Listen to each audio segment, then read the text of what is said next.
Hello friend, आपका स्वागत है हमारे चैनल साइबर एजुकेशन में। फ्रेंड, आज की वीडियो में बात करने वाले हैं बिहार डीएलएड प्रवेश परीक्षा 2023 के बारे में। जो कि आप सभी कैंडिडेट जानते हैं कि बिहार डीएलएड का एग्जाम 13 मार्च से लेकर 20 मार्च के बीच होने वाला है। इसी एग्जाम को देखते हुए हम लोग बिहार डीएलएड के लिए वीवीआई प्रश्न देखेंगे, जिसमें हम लोग जीके जीएस के क्वेश्चन देखेंगे, यानी कि सामान्य ज्ञान और सामान्य विज्ञान के क्वेश्चन देखेंगे। और सारे क्वेश्चन वीवीआई और न्यू पैटर्न पर आधारित है। साथ ही मैंने कुछ क्वेश्चन यहाँ पे प्रीवियस ईयर से भी लिए हैं। इस वीडियो को शुरू से लेकर लास्ट तक देखिए। जो भी कैंडिडेट बिहार डीएलएड का एग्जाम देने वाले हैं, उन सभी कैंडिडेट के लिए क्वेश्चन बहुत ही इंपॉर्टेंट हो सकता है। सबसे पहले इस वीडियो को दोस्तों के साथ ज़्यादा शेयर करें। साथ ही आप ये वीडियो कहाँ से देख रहे हैं, आप बिहार के किस डिस्ट्रिक्ट से हैं, कहाँ से हैं, आप वीडियो के नीचे कमेंट करके जरूर बताइए, ताकि मुझे भी मालूम चल पाए कि आखिरकार आप वीडियो देख कहाँ से रहे हैं। ठीक है, चलिए हम लोग इस वीडियो को स्टार्ट करते हैं। यहाँ से देख सकते हैं मैंने इस क्वेश्चन के पीडीएफ को प्रिंट कर रखा है। तो चलिए हम लोग एक एक करके सारे क्वेश्चन को डिटेल में समझते हैं।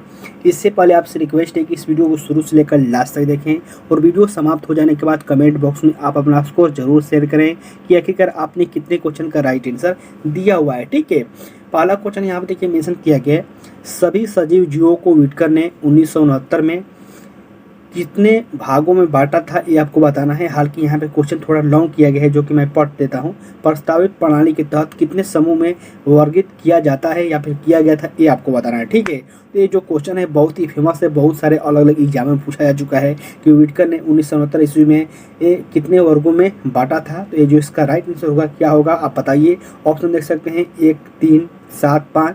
तो इसका राइट आंसर हो जाएगा 5।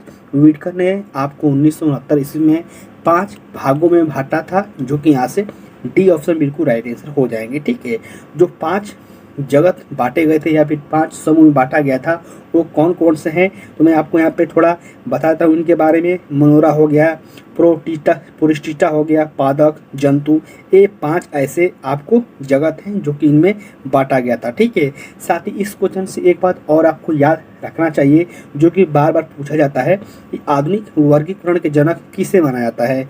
आधुनिक वर्गीकरण के जनक किसे माना जाता है, तो कार्ल लिनियस को आधुनिक वर्गीकरण का जनक माना जाता है। तो आप ये भी क्वेश्चन याद रखिएगा, क्योंकि ये भी क्वेश्चन बहुत रिपीट होता है।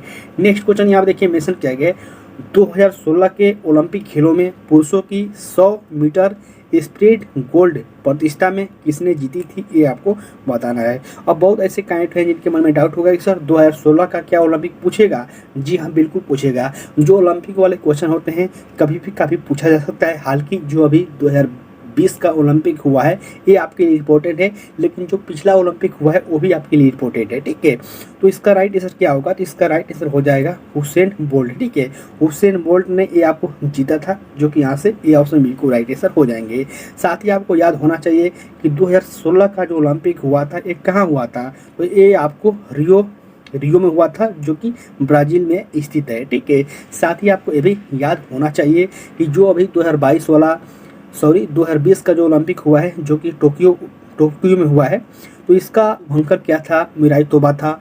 भारत का रैंक कितना था, तो 48वां रैंक था, और पारा ओलंपिक में 24वां रैंक था। तो ये सब बातें आपको याद होना चाहिए। ओलंपिक से संबंधित ये सब क्वेश्चन पूछे ही जाते हैं। नेक्स्ट क्वेश्चन देखिए मेंशन किया गया, पारिस्थितिकी के निर्माण में शामिल होते हैं, कौन कौन से शामिल होते हैं, ये आपको बताना है। ऑप्शन देख सकते हैं केवल भौतिक कारक, केवल जीवित कारक, या फिर जीवित और भौतिक दोनों। तो इसका जो राइट आंसर हो जाएगा ये सी हो जाएगा, जीवित और भौतिक दोनों कारक ये आपको शामिल होते हैं। ठीक है, नेक्स्ट क्वेश्चन यहाँ पे देख पाएंगे मेंशन किया गया है, कुद किस राज्य की नृत्य शैली है। नृत्य शैली से भी संबंधित आपको क्वेश्चन जरूर देखने को मिलते हैं, तो आप नृत्य शैली भी अच्छे से पढ़ लीजिएगा। ठीक है, तो जो आपको कुद है ये किस राज्य की नृत्य शैली है, तो ये आपको जम्मू कश्मीर की नृत्य शैली है। ठीक है, जो कि यहाँ से सी ऑप्शन बिल्कुल राइट आंसर हो जाएंगे।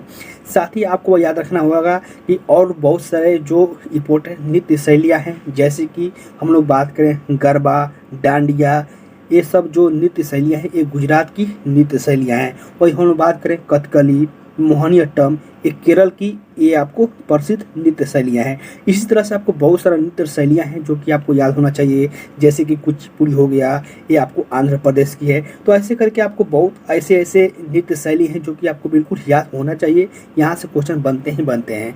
बहुत ऐसे कैंडिडेट हैं जिनके मन में डाउट होता है कि सर आप किस बुक से पढ़ा रहे हैं, क्या फिर हमें प्रैक्टिस के लिए कौन सा बुक लेना चाहिए। तो आप इस बुक को बाय कर सकते हैं, जो कि मैं आप सभी कैंडिडेट के लिए रिकमेंड करता हूँ। हम लोग बात करने वाले हैं बिहार डीएलएड प्रवेश परीक्षा 2023 के बेस्ट बुक के बारे में, जो कि चस्सू प्रकाशन के द्वारा पब्लिश की गई है। और इस बार जो 2023 में बिहार डीएलएड के लिए एग्जाम पैटर्न चेंज किया गया है, उस एग्जाम पैटर्न के अनुसार इस बुक को तैयार किया गया है। जैसा कि आपको मालूम हुआ पहले 150 क्वेश्चन आते थे, लेकिन इस बार 2023 में 120 क्वेश्चन ही रहेंगे। तो इसी एग्जाम पैटर्न के अनुसार इस बुक को तैयार किया गया। और यहाँ पर देख सकते हैं संपूर्ण गाइड बुक है, जिसमें आपको जितने भी सब्जेक्ट हैं सारे सब्जेक्ट को कवर किया गया है। साथ ही 2 वर्ष का प्रीवियस ईयर क्वेश्चन देखने को मिल जाएगा, प्लस में आपको 3000 ऑब्जेक्टिव क्वेश्चन देखने को मिल जाएंगे। बहुत ही अच्छी बुक है, मैंने खुद इस बुक को रीड किया हुआ है। यहाँ पे देख सकते हैं बिल्कुल पाठ्यक्रम यानी कि सिलेबस के अनुसार इस बुक को तैयार किया गया है। तो बहुत ही अच्छी बुक है, इस बुक को जरूर बाय कीजिए।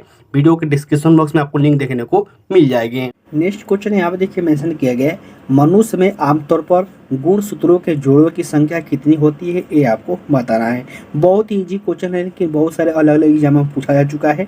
तो मनुष्य में आमतौर पर जो गुणसूत्रों की संख्या होती है वो आपको 22 होती है, ठीक है, जो कि यहाँ से बी ऑप्शन बिल्कुल राइट आंसर हो जाएंगे। ठीक है, चलिए हम लोग अगले क्वेश्चन की ओर बढ़ते हैं। नेक्स्ट क्वेश्चन यहाँ पे देखिए मेंशन किया गया है, बंगाल में सरकार को दोहरी प्रणाली दिमाग की उपज थी, यानी किसकी दिमाग की बाहरी जो उपज थी, ये आपको बताना है।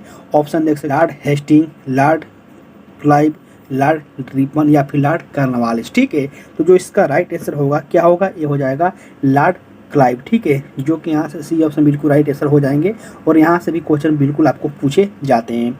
अगला क्वेश्चन देखिए मेंशन किया गया है, भारत में वित्त आयोग का गठन संविधान अनुच्छेद 280 के तहत किया गया था, ये आपको बताना है किसमें किया गया था। ऑप्शन यहाँ पे देख सकते हैं मेंशन किया गया, राष्ट्रपति, उच्च न्यायालय या फिर प्रधानमंत्री या फिर संसद। ठीक है, तो जो इसका राइट आंसर हो जाएगा ये हो जाएगा राष्ट्रपति, जो कि यहाँ से ये ऑप्शन बिल्कुल राइट आंसर हो जाएंगे। नेक्स्ट क्वेश्चन देखिए मेंशन किया गया, US open tennis championship final 2018 का खिताब महिला वर्ग में किसने जीता है। अब देखिए क्वेश्चन 2018 का जरूर है, लेकिन आपको अभी रिसेंटली जो 21-22 में हुआ है यूएस ओपन, आपको उन सारे के बारे में याद होना चाहिए। ठीक है भाई, आपको प्रीवियस ईयर क्वेश्चन करा रहा हूँ, तो प्रीवियस ईयर क्वेश्चन में थोड़ा आपको पहले का क्वेश्चन पूछा जाता है, लेकिन करंट में आप 22 वाला जरूर पढ़ लीजिएगा या फिर 21 वाला। ठीक है, इस क्वेश्चन की बात करें तो इसका जो राइट आंसर हो जाएगा नाओमी ओसाका, जो कि 2018 में इन्होंने महिला वर्ग में खिताब जीता था।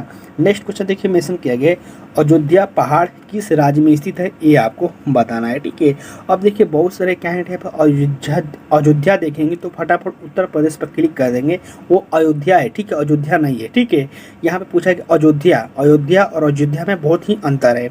जैसे कि यहाँ पूछा गया कि अयोध्या पहाड़ किस राज्य में स्थित है, तो यहाँ पे इसका राइट आंसर हो जाएगा पश्चिम बंगाल। तो आपको इस क्वेश्चन से इतना बात याद होना चाहिए। साथ ही आपको पश्चिम बंगाल के बारे में बहुत सारा इंपॉर्टेंट फैक्ट याद होना चाहिए कि प्रेजेंट टाइम पर पश्चिम बंगाल के मुख्यमंत्री कौन है, इसके राज्यपाल कौन है, फटाफट कमेंट करके मेंशन कीजिए।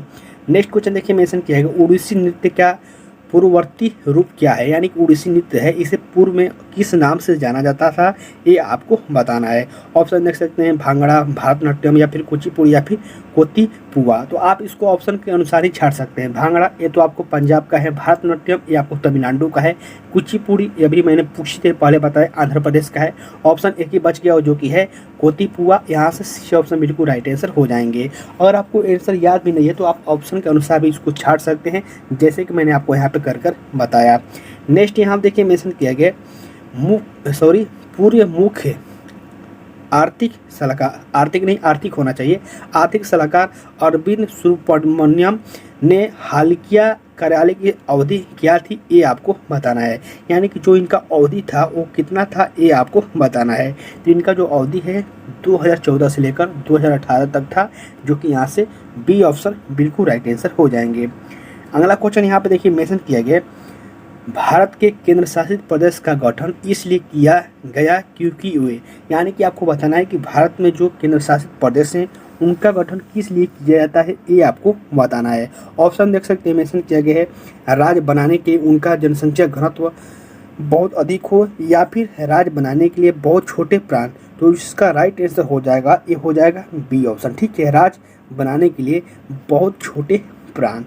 अब यहाँ से आपको एक बात और याद होना चाहिए, जैसे कि बहुत सारे अलग अलग एग्जामों में पूछा भी जा चुका है कि अभी प्रेजेंट टाइम पर कितने राज्य हैं, कितने अभी यूटी हैं, केंद्र शासित प्रदेश कितने हैं, ये आपको याद होना चाहिए। तो अभी जो प्रेजेंट टाइम पर राज्यों की संख्या 28 है और यूटी केंद्र शासित प्रदेशों की संख्या 8 है। ठीक है, साथ ही आपको याद होना चाहिए कि जो जम्मू कश्मीर और लद्दाख है, कब आपको केंद्र शासित प्रदेश के रूप में अस्तित्व में आया था। तो ये आपको 31 अक्टूबर 2019 में ये आपको अस्तित्व में आए थे, लद्दाख और जम्मू कश्मीर। ठीक है, तो इन बातों को भी बिल्कुल आप याद रखिएगा। चलिए मैं आपको अगले क्वेश्चन की ओर ले चलता हूँ। नेक्स्ट क्वेश्चन यहाँ देखिए मेंशन किया गया, कैटेनेशन का गुण किसमें सबसे अधिक आसानी से प्रबल होता है, ये आपको बताना है। ठीक है, तो कैटेनेशन का जो गुण सबसे अधिक प्रबल किस में होता है, तो ये आपको कार्बन में होता है, जो कि यहाँ से सी ऑप्शन बिल्कुल राइट आंसर हो जाएंगे। ठीक है, कार्बन की परमाणु संख्या कितनी होती है, फटाफट कमेंट करके मेंशन कीजिए। बहुत ही इजी मैंने क्वेश्चन पूछा है कि कार्बन की परमाणु संख्या कितनी होती है, फटाफट कमेंट कीजिए। ठीक है, नेक्स्ट क्वेश्चन देखिए मेंशन किया गया है, स्वाद में खट्टे पदार्थ की प्रकृति कैसी होती है, ये आपको बताना है। तो जो स्वाद में खट्टे पदार्थ होते हैं, इनकी जो प्रकृति होती है अम्लीय होती है। ठीक है, जो कि यहाँ से डी ऑप्शन बिल्कुल राइट आंसर हो जाएंगे। अगला क्वेश्चन देखिए मेंशन किया गया है, बहिर्वर्धित चट्टान एक प्रकार की कैसी चट्टान है, ये आपको बताना है। तो ये जो चट्टान होती है, ये आपको अग्निमय चट्टान होती है, जो कि यहाँ से बी ऑप्शन बिल्कुल राइट आंसर हो जाएंगे इस क्वेश्चन के। क्वेश्चन यहाँ पर देखिए मेंशन किया गया, भारतीय संविधान की 8वीं अनुसूची में कितनी भाषाएं शामिल है, ये आपको बताना है। बहुत ही इजी क्वेश्चन है। जो 8वीं अनुसूची में भाषाओं की संख्या है वो आपको 22 है, और यहाँ से क्वेश्चन बराबर पूछे जाते हैं कौन कौन सी भाषा है, तो आपको याद रखना होगा ये कौन कौन सी भाषा है, लेकिन आपको संख्या पूछा जाए तो उसमें आपको 22 पर क्लिक कर देना होगा। ठीक है, साथ ही कभी कभी ये भी पूछा जाता है कि 1992 में या फिर नेपाली, मणिपुर, कोंकणी को कब शामिल किया गया, तो ये 1992 में 71वां संविधान संशोधन के द्वारा शामिल किया गया।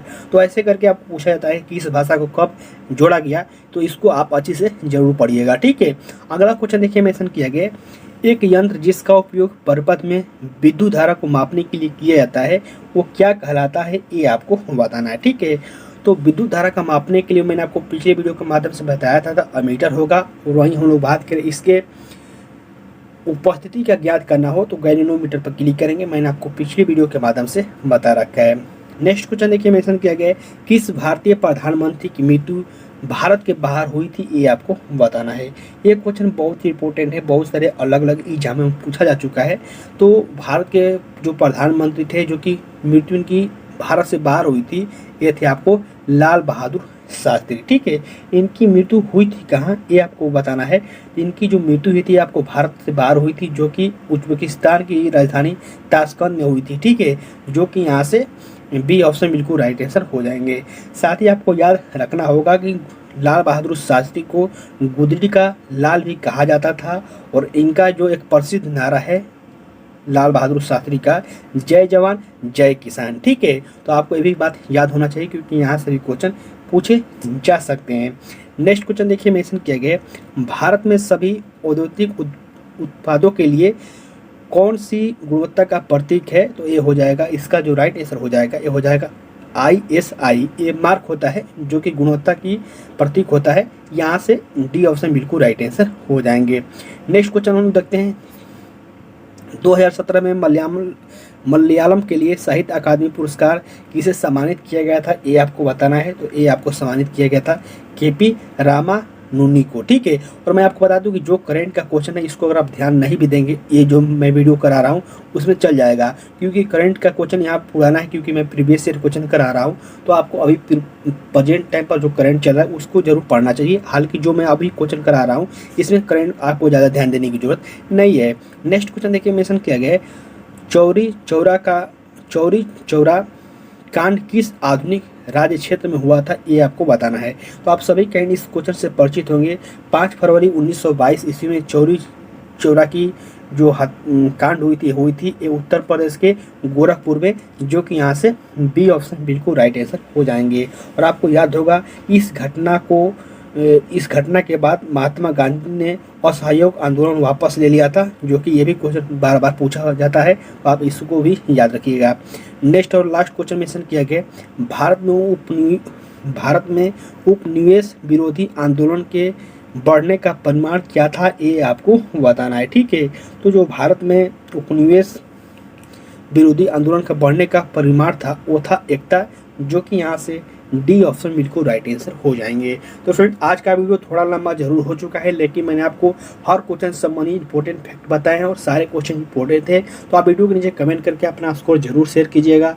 साथ ही आप ये वीडियो कहाँ से देख रहे हैं, आपका डिस्ट्रिक्ट कौन सा है, आप इसके बारे में जरूर बताइएगा। ठीक है, तब तक के लिए बाय फ्रेंड, जय हिंद।